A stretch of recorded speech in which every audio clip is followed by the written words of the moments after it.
This is Rating Descending, where we watch IMDb's Worst 250 so you don't have to. My name is Abigail Board.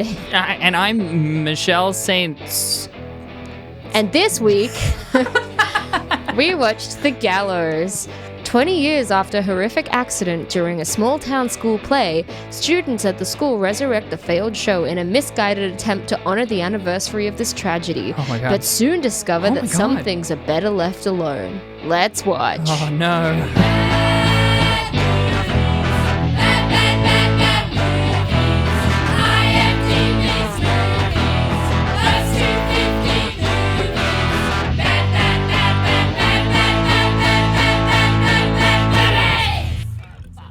Michelle, you just got back from Sydney yesterday. Yeah, you big I old did. bitch. As in a huge bitch who was in Sydney. Yeah, I was there for work for a week. We were going to record, but we both felt really awful. Yes. Hey, gang, don't let yourself get work burnout. It makes doing the work that you're burning yourself out on really hard to do. Yeah. Don't do it. Yeah. Don't do it. Yeah. Yeah. Forget about it. Don't do it. You know, like I said, I was feeling shit the whole first half of it, so I was having a miserable time. But then I got to see some friends, and then I got to do the work I was supposed to be doing, and it was great. You know, it was nice. I was there for a series that I'm on right now, which is K-drama inspired. So because of that, I've started watching a bunch of K-dramas as someone who I've seen a bunch of Korean movies, but never really watched much of their TV. I don't know what they're putting in the fucking water in South Korea, because that shit fucks, and it fucks so hard. It's so good, but so wild. What's so good? K-dramas. Which ones? I was watching What's Wrong with Secretary Kim, which I did enjoy from the start. I was worried it was doing a weird trans thing at the beginning, but then that was just me misunderstanding something. Yeah. There was a Business Proposal, which was also good, but I was in such a sad mood when I started watching it that its high intensity was not doing me any favors. Fight for My Way was so good. It's cool. It's great. I don't watch that much Korean cinema. I mean, obviously, I've seen the handful of very famous Korean films done by a very particular Korean director. You ever see Old Boy? No. What's Old Boy about? It's one of, I always forget the director's name. It's part of his Vengeance trilogy, and it's the middle one. But it's also like Train to Busan was really good. What's that about? It's zombie apocalypse, but on a train. And it's really fucking great. Nice. I think they're in the middle of doing like an American remake, and it's one of those things like, this isn't going to be as good. Thinking of revenge films, I saw The Northman yesterday, and The Northman was so fucking good. I mean, it was good, but it was also good in a way where it was good, but it thought it was far more profound than it was. Sure. It was definitely the kind of film where it thought that it was saying something really interesting about the concept of revenge, but it wasn't. It took itself a bit too seriously, perhaps. But The Northman it's like a real proper solid Viking film. It's really gory. Yeah. The director's really tasteful. We were talking about this last night, but you watch a Viking film and you have to worry about rape coming up at some point or like the violence going too far. And it is a gory film. It is bloody, but somehow it never feels like they push it too far. They're like, look how atrocious this is. We're just going to cut away. Yeah. Like, we're not going to leave you sitting in this horrible scene for a minute. You're going to see it, think, holy shit. And then we're just going to cut away. Hell yeah. Yeah. It's from what I get from the movie, pillaging, bad. Pillaging bad. Sounds not good. Kids Guys, dying. We should stop pillaging. Bad. If any of our listeners are thinking of going on like a pillage or a Viking raid, maybe just don't do it. Think about it, you know? Don't. Stop. You picking up that axe to go raid and pillage? Don't. Hey. Take a chill pill. Have a peppermint tea and think about your actions. This is a PSA. A Rating Descending PSA. A RDPSA. If you're thinking of pillaging, please don't. Hey, man. Stop it. Think about it for a second. Like, cross your arms. Like, picture me crossing my arms and wagging my finger. Wagging your finger. No pillaging. No pillaging today. Not till you eat your breakfast. Not till you do your chores. Not after that either, though. You can only go pillage once you've made your bed. No, not even and after only that. A little bit of pillaging. You get half an hour's pillaging time. Abby, we got to be on the same page with this. It's not no pillaging until later. It's no pillaging at all. It's fine that we have different parenting styles, but one doesn't win over the other. Okay, it's compromise. This is a PSA. It's compromise. It's not compromise. All right, We're we just let them. draw a hard You think line. one thing, I think another. So we've just got to find a middle ground here. I think it's best for them. They can't pillage all day, but if they pillage for half an hour, that's fine. But no. But this is like how the far right wins. The compromise between. We're not talking political. We're just talking about we're a team. Let me finish all my point. Look, the compromise between there should be no pillaging and there should be less pillaging is there's still pillaging. That's not a compromise. That's just you winning. No, to a lesser extent. If I had it my way, they'd be pillaging all day. That's crazy. Now we're just doing it for half an hour. That's crazy, though. There should be no pillaging. What? We're not compromising. You're just getting what you want. You just have to let them do what they want to do. You can't intervene that much. They're still their own person. You can, though. No, they can't. You can. They're still going to break the rules. You tell them you can't pillage, they're just going to go out and pillage more. I'm saying... You give them a bit of leniency. Look, I'm not saying carceral. I'm not saying, like, if they pillage, put them in their room or whatever. I'm saying, like, let's go to the... Like, why are they pillaging? Fine. Look, you can't pillage because Mum wants to be bad cop today. Michelle's bad cop, all right? How is She pillaging says bad no. cops? Cops love pillaging. Sorry, baby. I tried. Okay. No pillaging today. There we go. No pillaging. Excellent. Now I win. All the pillaging is for me. Dictator. Hey, Michelle. This week we watched The Gallows. Yeah. Shirk off those shackles of segues and just get into it. Yeah, I refuse to be pinned down by the need to segue, all right? Sometimes it's fine to just do a hard cut into a different conversation. Yeah, exactly. Some things don't have to flow, all right? Some things can just be different. Yeah. This is about embracing differences, all right? Yeah. Let me get on my soapbox for a bit, all right? Okay, sure. Segues are basically a foil for people that just want everything to be the same. But I'm not Interesting afraid take. to make everything different. Okay. Change I like is that. good. Yeah. Change is positive. And for that reason, we should start pillaging. We should start pillaging towns. We should start pillaging. This is like a reverse We should segue. start beating up people on the This is street. a hard cut to cycle back. This week we watched The Gallows. And it's on trend for our Spookums in April, still going strong. It's not so. Well, this is the end of it. isn't it? Spookums in Maypril. Spookums in Maypril. And I gotta say, if you are tuning in to hear us end on a high, you are in the wrong place. We are certainly ending on the lowest of the low. It's a pretty bad film, and it's really boring. It's another found footage horror film. I literally... As if we haven't had enough of those already. I had literally put in my notes as soon as it started, it's one of these. And it definitely wasn't the worst thing that we've seen. But it's not found footage, right? Because found footage is someone has found this footage. Yeah. Right? Like Cloverfield he's holding the camera, but we're not watching it because someone found the foot. It's almost like we're the camera and we're watching it as it happens.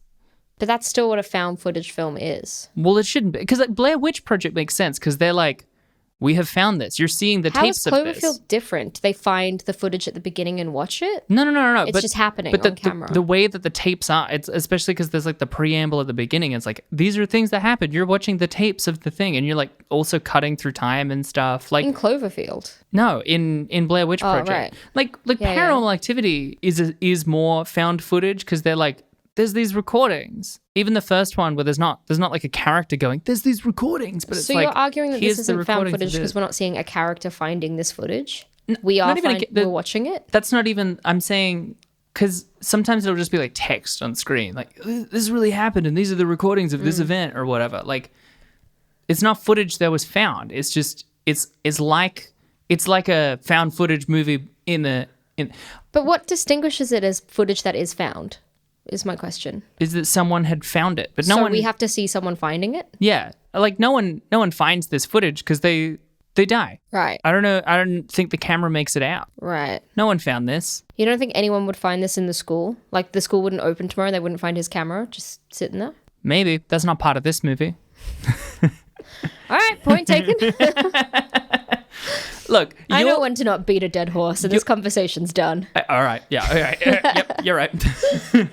Anyway, it's another what Wikipedia classifies as a found footage film, and we've had plenty of those already. Yeah, we have. They're not a fun genre. Yeah, genre. It feels like after Blair Witch Project, low budget horror was cursed to all have to be found footage, and none of them were good. Maybe this would have been in the wake of Paranormal Activity and stuff. Yeah, because this is we're Blumhouse, still living wasn't in it? the wake of Paranormal Activity. In this post-Paranormal Activity world, things got darker. Come on, can't there just be another low budget horror that we all make that one now? Yeah. Inside made me feel terrified for the future.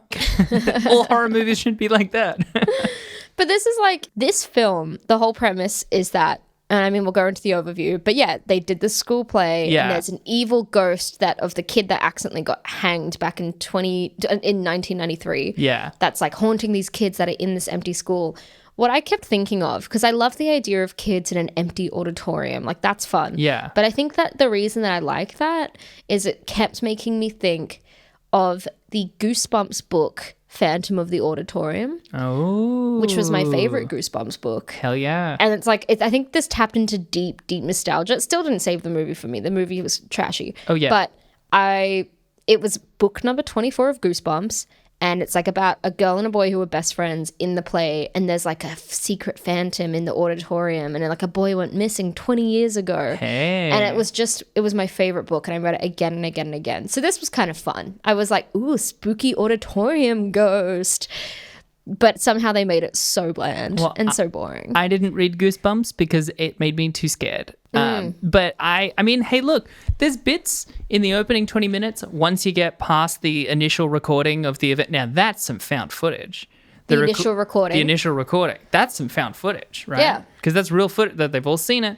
Also, I will say, I'm going to get it out of the way right now. If I'm going to give props to any one part of this movie, it is the opening. The opening was good. It's good in the way that I'm like, I don't like it because it makes me genuinely unsettled. Yeah. But that's what it's trying to do. The opening is the scene where it's 1993 footage of the initial play, and this kid is playing, I think his name's August. Like the character's name is August, but his name is Charlie. So Yeah. Charlie is playing August. Charlie gets up on the gallows playing in this play, and you can hear these parents whispering, being like, he's doing so good. Yeah.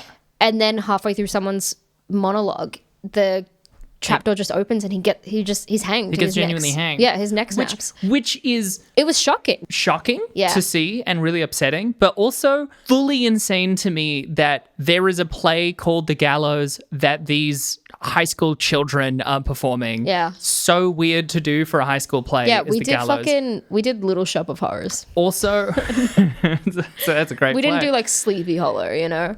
We did Guys and Dolls at my Nice. school. It's also crazy that for the play they built a functioning gallows. Yeah, that and they shouldn't didn't even happen. tie him with like a safety noose where it's like only magnetically like there's Yeah. apparently zero safety precautions Amen. because this kid could get hanged. This is a pre-2019 and pre-Paranormal Activity This is world. pre 9/11. Wait, that's what I was trying to say. What did I say? Did I say 2019? Yeah. I tried to say pre-9/11. Let me have my joke. Man, this is a I was going to say it again. Man, this is a pre-9/11, pre-Paranormal Activity world, okay? Yeah. Safety didn't exist, all right? This was everything had to be genuine and authentic. That's craziness. It is craziness. It's Where are the safety precautions? Absolute craziness. How many teachers got fired for the murder of this child? The school should look, Close down. I would say they should close, and then I'm like, that just means that in that There's area, no school. that area Why is would the school fucked. close? Well, because then they have to they just Get build rid of education They build altogether. a new school nearby. Why bother? Just you're right. Just fire the fucking principal and the drama teacher, and then get Not new even ones. the principal, just the actual people associated with the play that weren't overseeing it. Yeah. Imagine the principal trusting his drama teacher. No, because they're like, To- if there's rules in place of like there should always be these safety precautions, and the drama teacher's like, I'm ignoring it, thinking of a drama teacher in the 90s, by which I mean queer coded. Mm-hmm. Yeah, then sure, maybe not the principal, but I get the feeling that it just wasn't thought of, and that's crazy. We should go more into the Come on. hypotheticals of what Yeah, repercussions this is happened it. This in is it. 1993. Fuck the movie. We're hitting on this good content. Well, I'll go into the overview so we can talk about the movie properly. This movie was made in 2015 and has 4.2 stars on IMDb. And it was written and directed by Chris Loafing and Travis Clough. Cool. Sure. Maybe Loafing? Chris Loafing Maybe. and Travis Clough. Neat. Thoughts, comments, concerns? Did they make that? anything else? No. That doesn't surprise me. No. If I was a producer who saw this, I'd be like, oh, yeah, let's not hire these guys. They didn't even have a Wikipedia link to click on. It's not highlighted in blue. It's a dire day when nothing's highlighted in blue in this film, when there's 2 cast members highlighted in blue as well. We had that in VHS Viral as well. Yeah. Yeah. I've had a real doozies recently. Love it when this podcast decides to make my life somehow even harder than it already is doing this podcast. Yeah. This is my overview. In 1993, Charlie Grimmill, don't know why I have the surname. I only have his, I couldn't remember it, so I just wrote him down in my notes as Charlie Gallows. Charlie Gallows. In 1993, Charlie Gallows is accidentally hanged and killed during a high school play. 20 years later, the school attempts to put on a new performance of the same play, The Gallows. Sorry. What is wrong with me? This movie's breaking your brain. A new performance of the same play, 2019. Hey. Reese Hauser plays the lead role merely to get close to his crush, Pfeiffer. Reese's friend Ryan and Ryan's girlfriend, Cassidy, convince Reese to vandalize the set that night. Whilst doing so, they run into Pfeiffer and the 4 quickly find that they have been locked inside. Woo! Reese finds out that Charlie was not supposed to have performed in 1993 as he was the understudy for the main actor, his own dad, Reese's dad. That's crazy. The group begin to see and experience disturbing things. To their horror, Ryan and Cassidy are killed by the figure of Charlie, who is dressed as a hangman. There's a lot of shit that happens, but really it's just them being like, oh my God, and then one of them disappearing into the dark and then ending up getting hanged. Reese realizes Charlie wants him to act out the final scene with Pfeiffer. When he puts the noose around his neck on stage, he is hanged and killed by Charlie. It is revealed that Pfeiffer is the daughter of Charlie and was plotting against the other kids all along. Yeah. Oh, right. Because I was going to say, no, the daughter of the girlfriend, but it was the girlfriend of was Charlie. pregnant. Yeah. Yeah. Okay. Yeah. So I guess it is okay. Yeah. Right. I didn't even realize that because there's so many layers of this film. Because also, it's gibberish. It's a twist that transparently doesn't make any sense. Also, well, you don't get, okay, clearly you didn't get it, and it's just too intellectual for you. So let me break it down. Pfeiffer is the daughter of evil Charlie that got hanged, and she is going to punish the son of the man who should have played Charlie and should have been hanged that night. Yeah. And she's exacting vengeance for her father. Because as we know, horrific and genuine accidents mean that if there is a vengeful spirit, they want vengeance not against the people who caused the situation of the accident. No, but by the kid that got... But by the other innocent child who could have been hanged instead. Yeah. Charlie, I'm just going to say it. You're selfish. Charlie. The logic of your vengeance does not check out. You should be killing that principal. Yeah, it should have been fucking principal, the son of the principal or something, you know? Yeah, or the son of the drama teacher. Fuck, man. Also, if you were listening to that and then you heard Abby say... what was his name? Reese realizes he has to act out the end of it, and you're like, wait, how? Yeah, you're right. Yeah. No. How did he come to that conclusion? Who knows? He's basically out, and then she's back in there, and then he goes in, and then there's a spotlight, and he just starts doing it.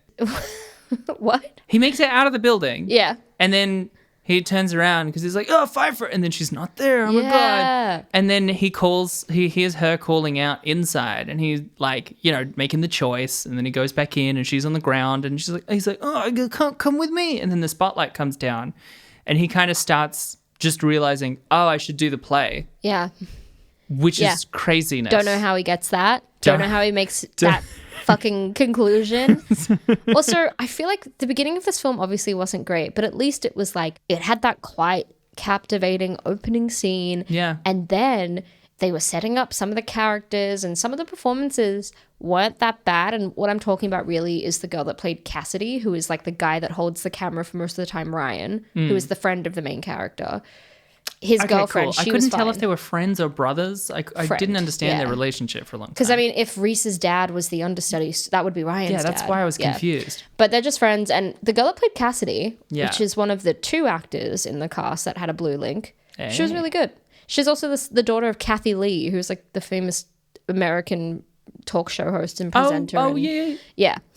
She was good. She was all right. Like, I was like, cool. I can tell that they're letting these kids improv a little bit and feel it out. Yeah. So some of it is really working, but then later a lot of it doesn't work. But anyway, most of the film, after the opening bit where you're meeting all the characters and finding out about the law, is just them screaming in dark rooms and really crying and being like, where are we? What's going on? For like 40 minutes. But you're missing the easy best part of that opening, which is Ryan. Ryan, who is the absolute worst. I know it's like a staple in horror. One of them's really awful because then you don't feel bad about them getting killed. To which I say, that's sociopathic behavior to go, it's okay that he died because he was stupid. That's weird. I hate that trope. They're talking about doing the thing where they're going to vandalize the set or whatever. And then Cassidy is like, oh, cool, I'll come too. And then he says, you're a cheerleader who likes to do girl stuff, not cool, awesome, scary stuff. Pause. At night.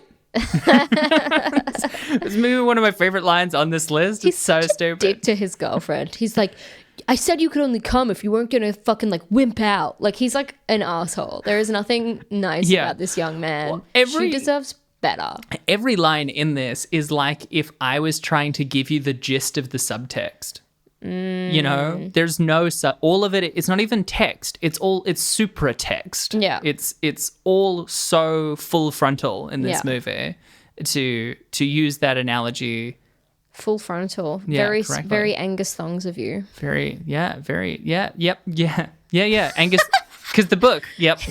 Neat. Yeah, it's all right. It's been like 15 years since that film came out. That was a real stab in the dark on my end. And yet, I watched it not then, but the several times that you've shown it to me and our friends whilst I've been around. It's also the kind of thing, a lot of these movies don't make any sense, right? That's fine. I mean, it's not fine, but it's not new. We're familiar. Yeah. But this movie just like so consistently, like almost everything they do doesn't make sense. It's weird that they're coming in to vandalize it in the first place. Yeah. It's such a weird, I guess, I don't think anyone actually does things like that. Anyway, they come in, they do it. And then like, you know, Pfeiffer is there, which is never explained. It's not explained by she's the daughter of Charlie because why does she know? Why does she know what? That they're there. I have no idea. Was she like following them? That's why it doesn't make any sense. So she appears and then they're trying to blow it off. And then Cassidy is like, nah, let's put everything back. Fuck this. And then Ryan is like, no, come on. We have to stay. And then like Cassidy's trying to leave. He's like, we have to stay. And I'm like, you've already done it. You've vandalized it. It's fine. It's done. You can go. And then Pfeiffer has the most extreme reaction when she finds out that they were there to vandalize it. She's like, oh my God. And Reese is like, Pfeiffer, I'm so sorry. I can't believe this. Fuck. The girl that played Pfeiffer and the guy that played Reese were fucking terrible. Oh yeah, their drama Pfeiffer in particular, intolerable. Oh my God, Pfeiffer's crying was awful. The guy that played Reese, when he realizes his dad was meant to play Charlie's role, and he just does a lot of like really crazed looks away while he's mentally processing what he's just found out. And they're like, what is it, Reese? What is it? What's going on? Which is one of those things that if you find out about your parent, you go, oh whoa, crazy. Yeah, because he didn't do it. You ever find out something really weird about your parent, but at a later age? Like, I found out that my dad sold yo-yos in Spain for a year. That's a good one. And he studied the law. That's way... Whoa, hang on. He studied law. These are so different, and you dropped them in the weirdest order. That's how my dad told me too. Okay, sure. Over dinner. Hey, look, I found a lot of weird shit out about both of my parents, but not podcast shareable. Not yo-yo related. Not yo-yo related. I did find out in more recent years that my mum once was either engaged or almost engaged to this Spanish guy when she was in her early 20s. That sounds like your mum. Yeah, it does sound like my mum. She was fucking cool. Yeah, your mum's a cool chick. Yeah, I did not follow her legacy. It's funny how that works that way. I feel like people often rarely turn out to be much like their parent. If anything, it's almost like the trend of who you are skips a generation. Like, I wonder if you're more like your grandma and then your kid would be more like your mum. So what you're saying is my family's ruined for generations. But yeah, no, you're right in that he finds it out. I think it's like 53 minutes in. Why do you note that to the minute? Because I noted down that's the first time we see a weird shadowy silhouette. Yeah, it takes ages. Prior to that, it's just whoa, what was that? Yeah. What is that noise? But they find out, because it's my favorite thing. There's like, earlier on, they see a photo and they're like, oh, your dad was in the play. And then they find this room where a VHS is playing that's like a doco that was made at the time of the event, or it's like a news broadcast. And then when they check in the VHS player, there's nothing in there. Yeah. But it's empty. I thought it was so fun because like I couldn't quite. Normally, I feel like when a TV, it's just like keyed on, you can really tell because it looks really digital compared to just what filming a TV looks like. This, because it was a VHS, I couldn't quite tell, but I could have sworn it was keyed on because it looked not quite like it was playing. Yeah. But I hope it was, because that means the actors in this long unbroken shot just had to stand there staring at this off TV for like what felt like 5 full minutes and then go, oh my God, and run away. That would feel like an equivalent of seeing the behind the scenes footage of Twilight where Kirsten Stewart is just patting Taylor Lautner's head as he bows down in his little grey suit. It's the same feeling. I don't know why they're still recording. Any of it. That's basically what every critic review says, is there is no purpose as to why these kids would continue recording throughout this experience. Especially given that frequently whoever is holding the camera and thus the only light source is running behind everyone so that we, the audience, can see them. Yeah. But that means they're all just sprinting fully in the dark, wildly into the abyss. And how do they always get everything just so perfectly in frame? You know? You know when you're just like even watching a TikTok and you're like, fuck, I wish they framed that better, or fuck, I can't see anything. I don't know. That's pretty generous to the cinematographer of this, because I don't know if I agree. But this film was so nothing. It was tragically nothing. Yeah. And I think that we should spend a moment to keep up the spookiness, deviating to Spookums in Maypril. Yeah. For our final question. Let's get ready to rumble. Spookums. Da, da, da, da, da. Yeah, Spookums in Maypril. There we go. Yeah, even more work for me. So I figured, for one, we could do bracket style, but I think given that this is an audio medium, we should go arena style, all of them fighting at once. So here are the contestants of the arena fight. Who would win out of Spookums and Maypril, right? Wait, can I just really quickly check what is bracket style fighting? Splitting, like they fight in pairs. Oh, until they gotcha. But arena style is everyone at once. Everyone at once. Yep. I think it has to be everyone at once, right? So here is the Spookums name and what they are, right? So there's Bye Bye Man, a name-based demon. Fiona Landers, a Ju-on. Dante the Great. I figure him rather than the cape because he is a warlock whose patron is a cape demon. Human with demon genitals. It's not specified whether that's an alternate human evolution in this world or if it's an induced morph once they submit themselves to Satan. When you say, in particular with this human with demon genitals, because I'm really trying to visualize it, is it one of each or is it like the man with the sock puppet dick? Now, I think I had been picturing just one of them, but a pair gives them too much of an unfair advantage, I think. Do you reckon? Maybe not. Still lone operators. What if they're both. still against each other? And I guess like their primary weapon is also the most vulnerable point. Exactly. Their Achilles vagina. Their Achilles cock. Skeletons, which, they're evil minions and notably hate skateboarders. Charlie Gallows, just a spooky ghost. Charlie Gallows. And of course, Antichrist Blimp, a form of evil transportation.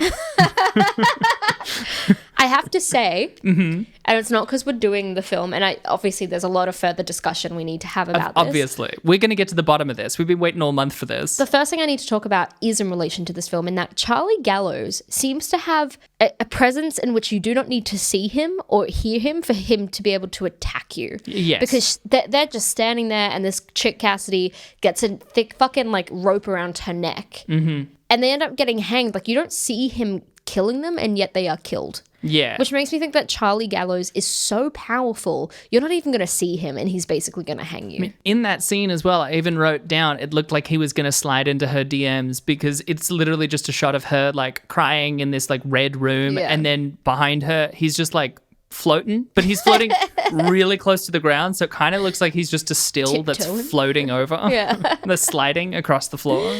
That's the pretty thing. He's so good at remaining discreet. If there was an arena battle, no one would see him. I feel like he would literally outlast everyone else. To be fair, a lot of them are pretty ill-defined in the movies in what their powers are. Because The Bye-Bye Man is the same. The Bye-Bye Man is very elusive. you know, Fiona Landers, for example, also seems to have powers of being able to just appear and do physical violence, but also possess people off screen. You know, Bye-Bye Man. Now, I reckon Bye-Bye Man, probably one of the first to go. Like, he does have his demon dog, who I think would help. However, he doesn't seem to do as much if they don't know his name. So I guess the question is there an announcer who is saying his name for everyone and then he's in their head? I think that's going to... The thing is, the Bye-Bye Man is such a long, slow game as well. Like, he just drives you crazy. Yeah, they definitely So get him first. would he actually end up winning? Because if they're just killing the shit out of everyone... Well, that's what I mean. Like, if they don't know his name, then it's an easy win for everyone else. Because, like, if they to know his name, but get then him. they kill the Bye-Bye Man, will it stop the Bye-Bye Man curse? Or will he just win after his own death? Yeah. Well, the dogs seem to interact physically with things. Yeah. So I'm going to say for this, because otherwise any of them that are a ghost, you know, if they're incorporeal, then it's just going to be the invulnerable incorporeal ones fighting against each other for infinity. Eternity, yeah. We got to assume that they have a physical form that can fight. And that the physical form will end any curse that they lay upon them in the way that Fiona Landers and the Bye-Bye Man have a curse. Yeah, because otherwise it's too powerful. to beat Fiona Landers, Dante the Great would need to burn down her house. Yeah. which actually again, would be really funny. If Dante the Great somehow came up on top, which I don't think he would, by the way. He's just a guy. He's with just a cape. dude. And like, even though he can summon a lot of shit, I think he's going to get overwhelmed and overpowered. He took down a bunch of like FBI guys or whatever by just like spooking him around. You know, he could like teleport him onto a stack of spikes and, you know, suddenly be one of them and stuff. That's a good point. I reckon, for example, he could beat out the skeletons because... Yeah, the skeletons have no chance. Yeah, because there'd be a group of them, and then Dante the Great would suddenly be one of them and just like smack him with a skateboard. Yeah, if two dudes on skateboards can beat the shit out of like 20 skeletons, they're gone first. Yeah. Like the skeletons are gone first. And also what's gone first? I think the demonic genitals are probably also gone first because as cool as it is, there isn't that much they can do. They're still just people with crazy pussies. Yeah, I reckon there's a chance that if the one with sock puppet penis could maneuver Dante the Great towards the vagina, then it could probably clamp around him. Yeah, and then but they might that's be a able lot to take of him maneuvering. out. That's a Yeah, lot of that is. maneuvering. And And in he that is- time, Dante the Great's probably going to pull some crazy shit. He is primarily movement-based, I would say. Sock puppet cock, first to go on my list. Okay, so- right, even before the skeleton, sock puppet cock is gone. Let me write it down. So, human with demon genitals, first to go. Yeah. They're out. Yeah. Skeletons, next. Skeletons Next to go. next. Yeah. Even though I'm going to say they have numbers, because it can't just be one of them. Yeah, it's a That's mass of crazy. them, but they're so Yeah. brutal. Although, you know, yeah, you're right. They're very brutal. I think the main thing for me that makes me agree with you is more than anything, the dog, the demon dog that Bye-Bye Man has would be able to bowl them over. Yeah, You know? 100%. So they're out. 100%. Skeleton's gone second. All And right. they seemed really slow, to be honest. Like, they weren't like fast moving skeletons either. they seemed They to- would just appear. They could then they get keep the up with shit them on beaten out of foot. them. They just couldn't keep up with them on skateboards. Yeah. So if Dante the Great had a skateboard, because they hate skateboarders, but it's also their weakness. you know? And I have to say, I think actually Dante the Great, I know we were saying he's just a man, but the more I think about it, he is very capable, isn't Yeah. he? He He's was got only- so much up his sleeve, up his cape. He was only beaten because someone else became a patron to his demon. Yeah. Right? So he lost his warlock powers. I'm thinking of it exclusively in terms of D&D. He's overpowered. He really is. Maybe Dante the Great is up there.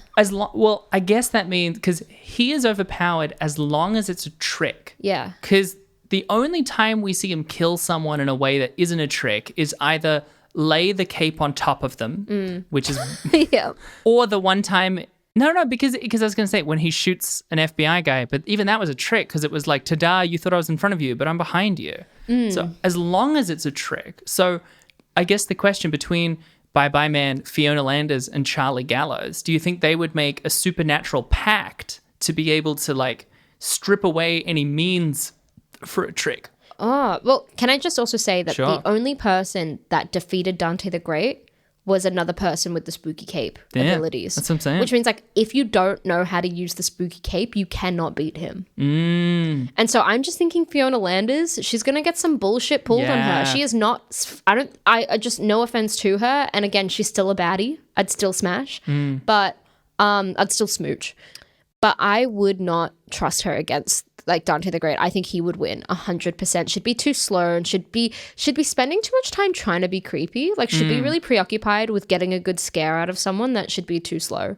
I just don't think she's a contender. I think the decider for me of if next, because I agree with you, I think next to go is either Fiona Landers or Bye Bye Man. Yeah, I think Depending on has any of them in some way frustrated or stepped in the home of Fiona Landers in advance, because then I think Fiona Landers would make it through to the next round past Bye Bye that's Man, a pretty large coincidence that would have to occur. Do they, well, let's say for the sake, because Bye Bye Man, he can be jumping around as long as they're in their head. Let's say for the sake of this, Andrea Riseborough also also knew of the Bye Bye Man, so then the Bye Bye Man was present in Fiona Landers' house, so he's gone. Because that means at the beginning, Demon Dog could bowl over the skeletons, but then she's fucking on him. Yeah. You know?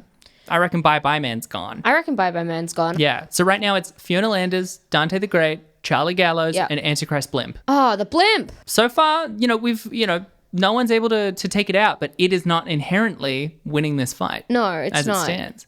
But again, I guess to great win the fight is advertisement. to withstand the fight. Yeah. So this could be our little underdog coming up be. strong. It could well, I was be. just going to say, Charlie, despite what we're saying about Dante the Great and how he's unstoppable with his spooky cape, if he is rendered incapacitated because Charlie has slung a noose around his neck and has hoisted him up in the air and strangling him. I don't think you could kill Fiona Landers that way. No, but you could definitely kill Dante the Great that way. And I think it just takes one fucking noose and Dante the Great's gone. Well, okay, so but if it's like a big open arena, right? Because then you got to really yank it from far away. You can't He can do that string it shit. up from something. Yeah, but what I'm saying is when it's three, are they all fighting each other, or is there any 2 against 1 going on? Are the 2 ghosts going against the dude, or are Fiona and Dante having a temporary alliance to take out Charlie Gallows? Because they're like, I'll see you in the finals, kind of thinking of it, Well, what would an alliance even be formed on? We would have to. I think, like, do you reckon alliances might be formed on them having similarities? Therefore, do you think Fiona Landers and the Bye Bye Man actually might form an alliance because they had similar? No, he's gone. He's already dead. He's already dead. Right? But do you think they would have? He stepped in the house. No, I don't think so, because even it's not specified whether a Ju-on is. No, a Ju-on is a form of ghost. As is Charlie Gallows, who has, and we'll talk about when we get back into the episode proper, but we got to finish this first. But his outfit is the stupidest fucking thing. What if Fiona Landers and Charlie end up combining forces because they're like, I recognize you ghost to ghost, and I know what it's like, so let's get rid of this fucking ground dweller. We're both vengeance ghosts. And the blimp's just up there doing This his own fucking thing. guy, He ain't making no alliances, that blimp. Just letting people know that there's something happening. Yeah. And it's against God. Yeah, I think you're right. I think Dante could out-trick any one of them, but if Fiona Landers and Charlie Gallows, who also have powers of quick movement, are not distracted with each other, I think they could overtake Dante the Great. Yeah, 100%. All right, gone. He's gone. He's gone. So now it's just Fiona Landers and Charlie Gallows and the blimp. And the blimp. Now, I think the blimp just sucks them all up. I think what's going to happen, personally, because it's like, could one of them overcome the other? My money's on Fiona Landers for sure. Do you reckon? I think my money's on Charlie. Well, I think what would happen is they'd fight each other, not to a standstill, but to mutual destruction. They'd like reach the end of their vengeance through each other, leaving only the blimp as the only one left alive, relatively speaking. I reckon you're right. I mean, as soon as we remembered the blimp was going up, like just up in there floating around, no one's thinking about the blimp. The blimp is just being a sly dog. Because here's the thing, a lot of them, both Fiona and Charlie, lot of movement, but it's all lateral. It's all horizontal. They don't really have much vertical movement. That's right. And so they're definitely not going to go, oh, hey, let's get the blimp. What are they going to do? They're going to fight each other. Yeah. And there's no 100%. way that either of them are walking away from that fight. I love that. I love that the blimp wins, again, out of sheer patience and Yeah. determination. It's a real tortoise and the spooky ghost hair situation. Wow. All right. The We blimp did it. wins. So the Ding, winner, ding, ding. the winner of Spookums in Maypril is the Antichrist blimp. yeah. Thank you so much. This is the Antichrist blimp. Thank you so much for letting me celebrate.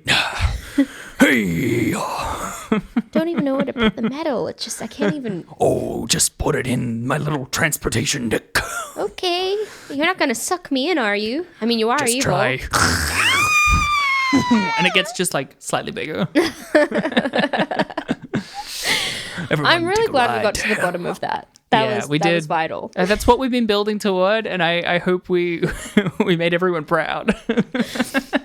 Is there anything else you had to talk about with this film? Because I don't know if I had that much to talk about with the Gallows. Well, like I said, I wanted to talk about his outfit. Although, like, he also keeps pointing the camera. We've already talked about how the camera movement is stupid. There's so Yeah. many times where he goes to talk, like, it's just Reese and Pfeiffer by the end because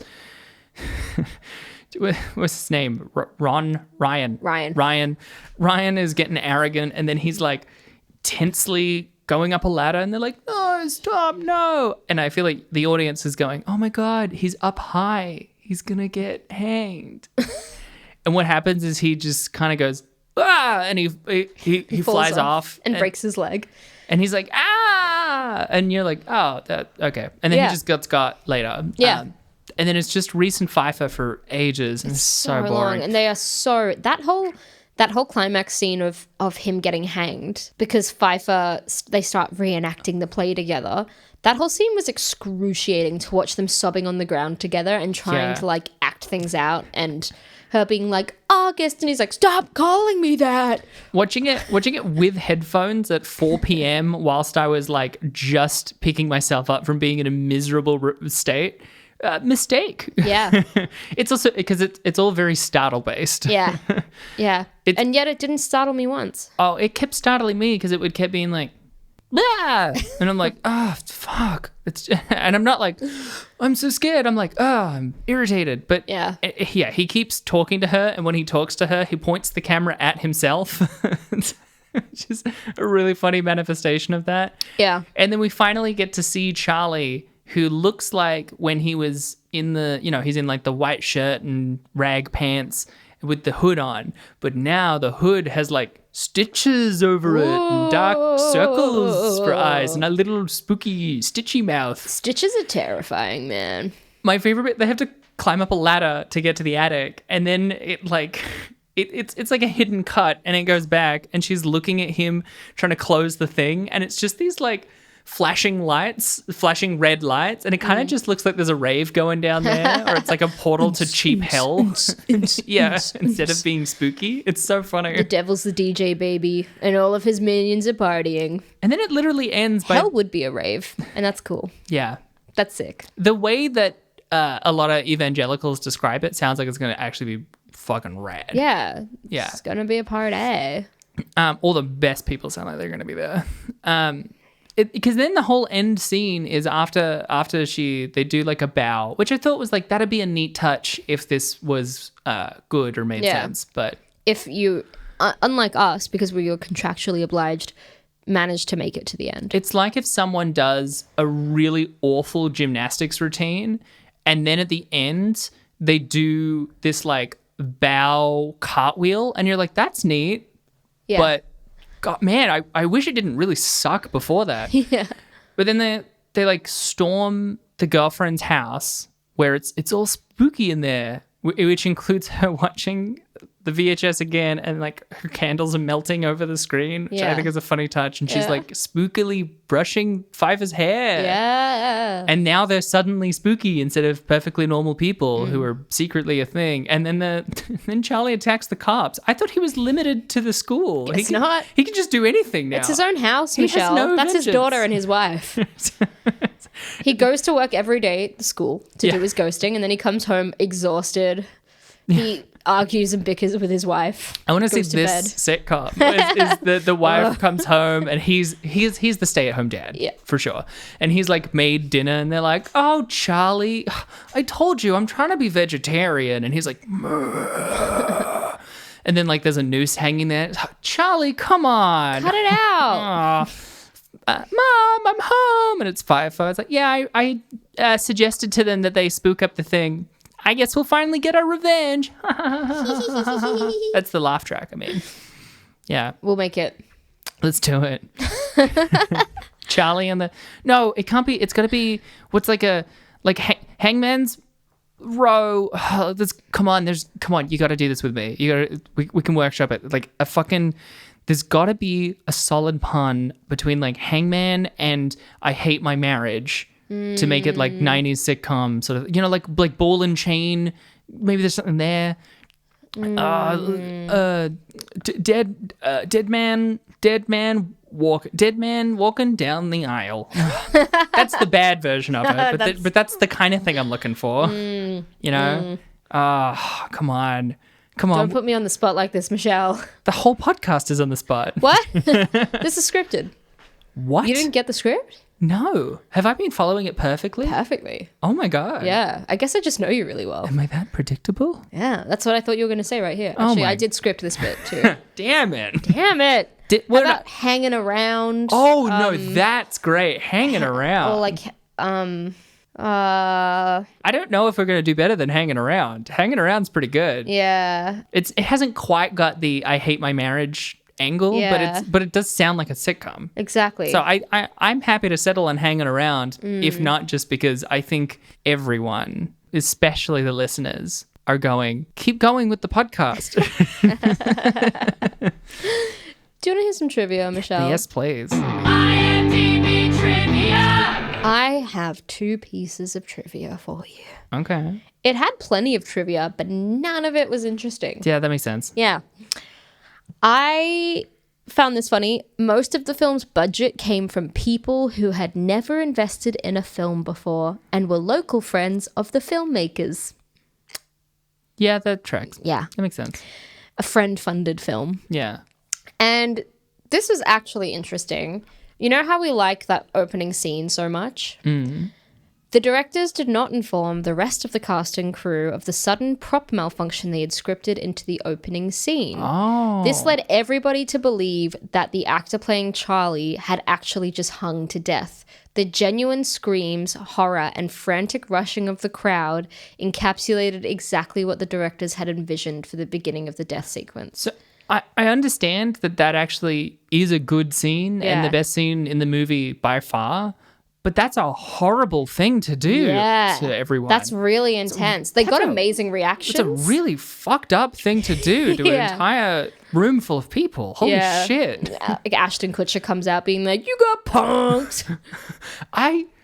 How did they not get trampled to death? How did they not get beaten by 40 parents going, "Why did you do that?" Yeah, it was a lot, but it makes it sense. Like it just, I thought the reactions were so good to it dropping, of people pausing for a second Yeah. and then kind of realizing what's just happened. That confusion that you would genuinely go of like, "Oh, this is intentional, right?" Yeah. And then the realization that no, it's not. Yeah, Yeah. Which really, really creepy. yeah. Do you want to hear some reviews? Sure. That's all I got. Reviews. Michelle, this film has 14% on Rotten Tomatoes. Hi. Yeah. The site's critical consensus reads, narratively contrived and visually a mess, The Gallows sends viewers on a shaky tumble to the bottom of the found footage horror barrel. Look, maybe it fits the genre, but that means that genre is incorrect. Jeff Berkshire of Variety gave the film a negative review, can you believe it? Saying, The Gallows isn't without a certain amount of atmosphere. It simply feels borrowed wholesale. That would matter less with a better script, but the 4 main characters are paper thin even by genre norms. Wow. And it's true, like the main 4 characters have nothing. Yeah. Nothing except that Ryan's kind of a dick Ryan is at and least Cassidy is distinct. confident. Yeah. You know, he's awful, but But Pfeiffer and Reese has no personality. No. Reese is the main guy. He is a blank fucking page. yeah. Stephen Whitty of the Newark Star Ledger gave the film 1 out of 4 stars, saying, "The plot is a collection of contrivances. Oh no, the lights all went out. My cell phone won't work. I'm running for my life. I'd better keep filming. And the scares are simple, sudden, stupid shocks." Yeah. Tear Dad Derek Sharney of the Philadelphia Inquirer gave the film a negative review, saying, "The Gallows is one lazy film. There's no real effort or inventiveness here, whether we're talking about the character names, the jokes, the set pieces, or the predictable plot twist." And he says the character names because the characters were just named after the actors that played them. Oh, wow. Reese was played by a Reese, Ryan was played by a Ryan, Cassidy was played by a Cassidy. It's to make it more real. Yeah, authentic, so they can improv. Barry Hertz of the Globe, there were so many negative reviews everywhere. Oh, my God. And the reason is because it made a lot of money. It was like made on a tiny budget, but it made like $43 million. What? And the budget was under $1 million. This made 43... Shoestring budget. I believe huge that. Fucking. Because this is shot in Yeah. one night in a school. But so like the commercial release was successful. And so that's why this there's so wasn't many. direct to video? This made I know. $43 million? Yeah. People paid tickets for this? What the fuck? And I have to say, going through the IMDb reviews, there's a lot of loyalists to this film. What? I know. I was going to ask, like, why is it so high? There's a sequel that also has 4.2 What? stars on IMDb, Well, you know, they paid for the costume. but it only had 2,000 reviews, so it's not on the list. Oh, no. Barry Hertz of the Globe and Mail gave the film 1 out of 4 stars, saying, "As the latest entry in the tired found footage horror subgenre, I said zob-genre, horror subgenre, this on-the-cheap film has never met a cliche it didn't embrace like sweet death itself." And here's an IMDb review. Hell yeah. It's a 10 out of 10 review. Oh, my God. It was left by Funky J-84191. A lot of funky J's. And the subject was, "The people who need to be on the end of a rope are the reviewers." Whoa. Whoa. Again, lots of loyalists. Chill out, my guy. I remember when I first saw the trailer for this movie, and it scared the hell out of me. When it came out on iTunes, the most convenient place for me to watch it, I immediately rented it without reading the reviews. I loved it. I consider myself a horror movie buff. I'm so desensitized to horror movies that I fell asleep during The Exorcist. However, it took me hours to fall asleep after The Gallows. The villain was depraved, yet relatable. What? Whoa. The scares happened when you least expect them to, and the setting was perfect. The next day, I went to IMDb to review it. Oh, my God. And was horrified to see the reviews. People have trashed this movie for no reason. Maybe they just don't come in contact with modern high school students because the actors pulled off their roles marvelously. What? 10 out of 10. Is that what people are like in those high schools? Yeah. It's certainly no. I mean, they weren't nice in my high school, but they weren't like this. Yeah. And this is a 9 out of 10 review. And it's called Found Footage Horror by Famedk. It's like Famedk. Famedk. Again, post 2010, there's IMDb names like just gibberish. Perfect for found footage fans. I seen it on TV late night. Didn't expect that it was a horror movie. I started watching it. I was entertained. It's not bad. 9 out of 10. Well, this guy sounds like a real member of society. That was my favorite haiku I've ever heard. Late night. I started watching it. I was entertained. It's not bad. Michelle, that was their review of The Gallows. What was your review? Look, I thought it was obviously awful gibberish. You know, Yeah. I've said before, I don't like it when we have to do these kind of movies because they startle me. Yeah. And I don't like it. It feels like the main draw is watching people get killed. Yeah. And I don't find that fun. Yeah. I don't like it when people get killed. What? Personally. Oh. There's Although there are a lot of movies where people get killed that I enjoy, so I'm not shaming it entirely. Yeah. I get it, a little bit of death. Yeah. But, you know, we still do them because we have to. And not just because we're legally, contractually obligated. No, not at all. We love them. Because this is what we do. Yeah. This is a quest. Yeah. You know, to skip over the boring bits or the bad bits isn't the same thing. We're in a It's valley, not the Michelle, same but crest. soon we'll be at the top of another mountain. Oh, yeah. Wait, we're not even going to go up? We're just going to be straight. We're going to go from the Straight to the valley. mountain. I kept trying to make an Straight analogy to the during the week of like, the thing about going into a valley is at some point you start going back up. Uh-huh. Which But I in thought this- was a in good this- analogy, but I couldn't think of a punchy way to put it, so Well, it kept sounding weird. In my world, you just take a gondola straight to the top of the mountain. Oh, that's pretty... Straight up Well, gondola, I mean, like, that's still time on the gondola. Yeah, but Yeah. But not like a track. But it is pretty steep in comparison. it's a very quick gondola. Yeah, so I think like 1 out of 10. Yeah. Yeah. I will say the scariest part is towards the end, the video starts corrupting, and I agree. Corrupted video, pretty scary for me. As a film editor. Yeah. When I open up a nightmare. video and it's corrupted, I'm like, oh no, and I'm terrified. Yeah. So yeah, I get it. That's pretty scary. Scariest part of this movie. I would say though that like if there was a movie where someone opens their hard drive, but it's not booting up, you can't access the data, and then you call whoever has the backup and they go, oh, I just deleted everything.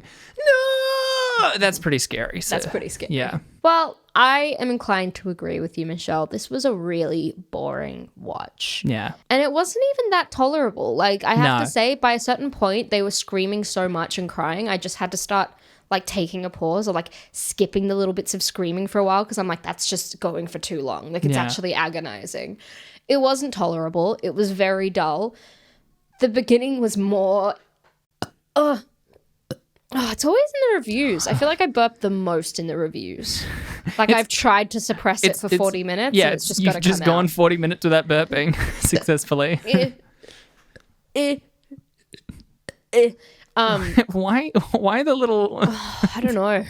My gut's fat. Come on, we're so close. We're almost through Spookums in April. This wasn't tolerable. This was it had a start that tricked me into thinking it might be better than it was, but it wasn't. Yeah. I agree. We're ending on a low Yeah. for Spookums in Maypril. It's a 1 for me as well. Yeah, I don't want to shit on people who very clearly I are wouldn't like... say I don't want to shit on people, but Well, I don't love want to to shit say... on people. I don't want to shit on people who you it's talking, very like, literally, clearly... or- Come on. I just Come like, on. literally are you opposed to it? Okay, keep going. I don't want to shit on people where it's very clearly like their first movie, they're doing it low budget, they're actually making their dreams come true. Maybe okay, they these did are go to two film dudes. school. It feels like they didn't. And I know these exact sort of bros because I've had to meet them in my life before. I don't want to shit that. You don't have to go to film school to make movies. But I do think these guys maybe could use a class or two. Yeah. You know, just take a few classes before you make the next one. Yeah. Agreed. And then maybe you'll know how to make anything good. This film is about male ego. All right? It's about hubris. This podcast is about female hubris. Guys, don't forget to follow us on social media. We're everywhere. You can't escape us. We are on Twitter at RateDescendPod. We're on TikTok at Rating Descending. You can even email us at ratingdescending@gmail.com and we will look at your email and go, ooh, that's so funny. Ooh la la la la. Ooh la la. Ooh, baby. Or you can follow us on our own social media. You can find me on both Twitter and Instagram at michelle.stclair. And you can find me on Instagram under Abigail J. Ward. Or, you know, you could also, if you were generous, leave us a review on both Apple Podcasts and Spotify now that they do it, or anywhere else that lets you leave reviews for podcasts. It really makes a difference, guys. We've actually been getting lots of nice reviews, so thank you so hell yeah. much. It's been really sweet. And thanks for the interactions on TikTok to any followers that have Yeah. joined us from TikTok. We love reading your comments. Some of them are silly, some of them are sweet. It's a great time. Some of them are insane, but some of them are really nice. Well, Michelle, that was The Gallows. What are we watching next week? Next week, we are watching Vice, The 2015 film? 2015 film. As I Not learned, the Adam McKay film? As I learned after I bought the Adam McKay Blu-ray and then rechecked our list and went, oh yes, the Adam McKay one came out in 2018. Yeah.